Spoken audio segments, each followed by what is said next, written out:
අරගෙන අද මම චොකලට් තමයි හදන්න යන්නේ දා වීඩියෝ එකේ වගේ. අදත් මම හරියටම දාන්න ඇතුළතම හදන්න බලමු කොහොමද මේක හදන්නේ කියලා. මේක හදන්නේ චොකලට් බිස්කට් 4කින්.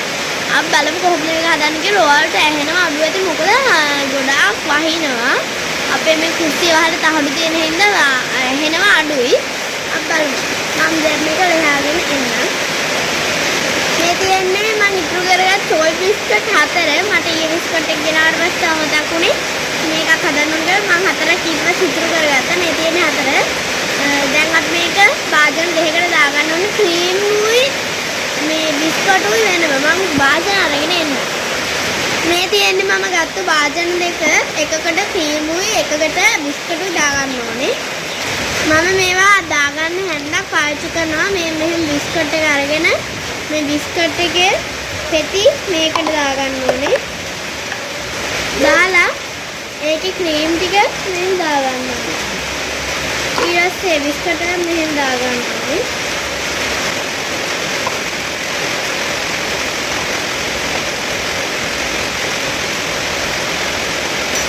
හරි. දැන් මම මේ දෙකම වෙන වෙනම දාගෙන තියෙන්නේ. මේ තියෙන්නේ චොකලට් එක, මේ තියෙන්නේ ක්‍රීම් එක. අපි දැන් මේ බිස්කට් එක හොඳට කුඩු කරගන්න ඕනේ. අපි දැන් මේ කුඩු කරගමු. මම හිතනවා මේ කුඩු කරගන්න නැතුව අපි මේක කෑලි කෑලි වලට කඩා ගන්න හොඳයි කියලා. අපි කෑලි කෑලි වලට කඩමු මේක.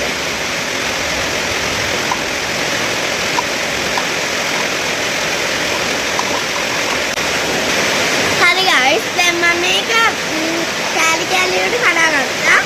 දැන් අපි වතුර එක ලිපේ තියමු. හරි, දැන් මම මේ වතුර එක පැහෙන්න තියලා තියෙන්නේ. මේ තියෙන වතුර එක දැන් ඒක හොඳටම රත් වෙලා තියෙන්නේ. මම මේක වතුරියක් අරගෙන අර කඩාගත්තු බිස්කට් එකට දා ගන්නවා. මේ තියෙන්නේ මම දැන් ගත්තු උණු වතුර එක. දැන් අපි මේකට ඒ උණු වතුර එක දාගමු.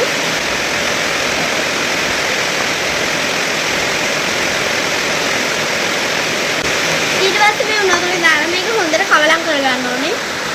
ඊට පස්සේ මේකට අපි කිරි පිටි ටිකක් දාගමු. මම දැන් මේකට කිරි පිටි දාගත්තා. දැන් ආයෙත් මේකට උණු වතුර චුට්ටක් දාගමු.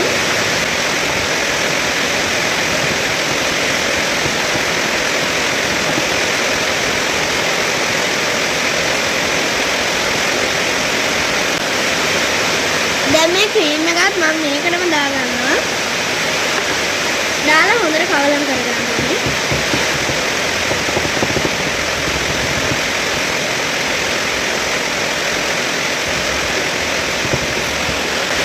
අපි දැන් මේ කප් එකට මේ ටික දාගමු. මම දාන්නම්. හරි, දැන් මම මේක මේ කප් එකට දාගත්තා. මේ තියෙන්නේ මම දාගත්තු චොකලට් ටික. දැන් මම මේකට උඩින් සීන් චුට්ටක් දාගන්නවා.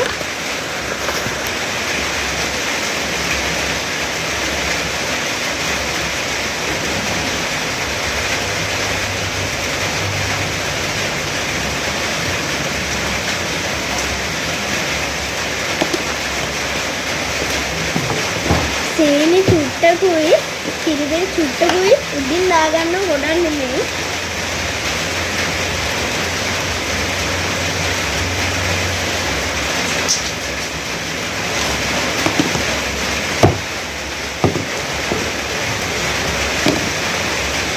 හරි, දැන් මම මේක දාගත්තා. ඉන්න මම ඔයාලට පෙන්නන්නම්. මේ තියෙන දැන් දාගත්ත එක මේක මූඩියෙන් වහලා ගිහිල්ලා විනාඩි 20ක් විතර අපි ෆ්‍රිජ් එකේ දාන්න ඕනේ.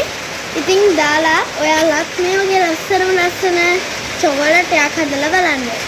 විලෙන් බයි බයි.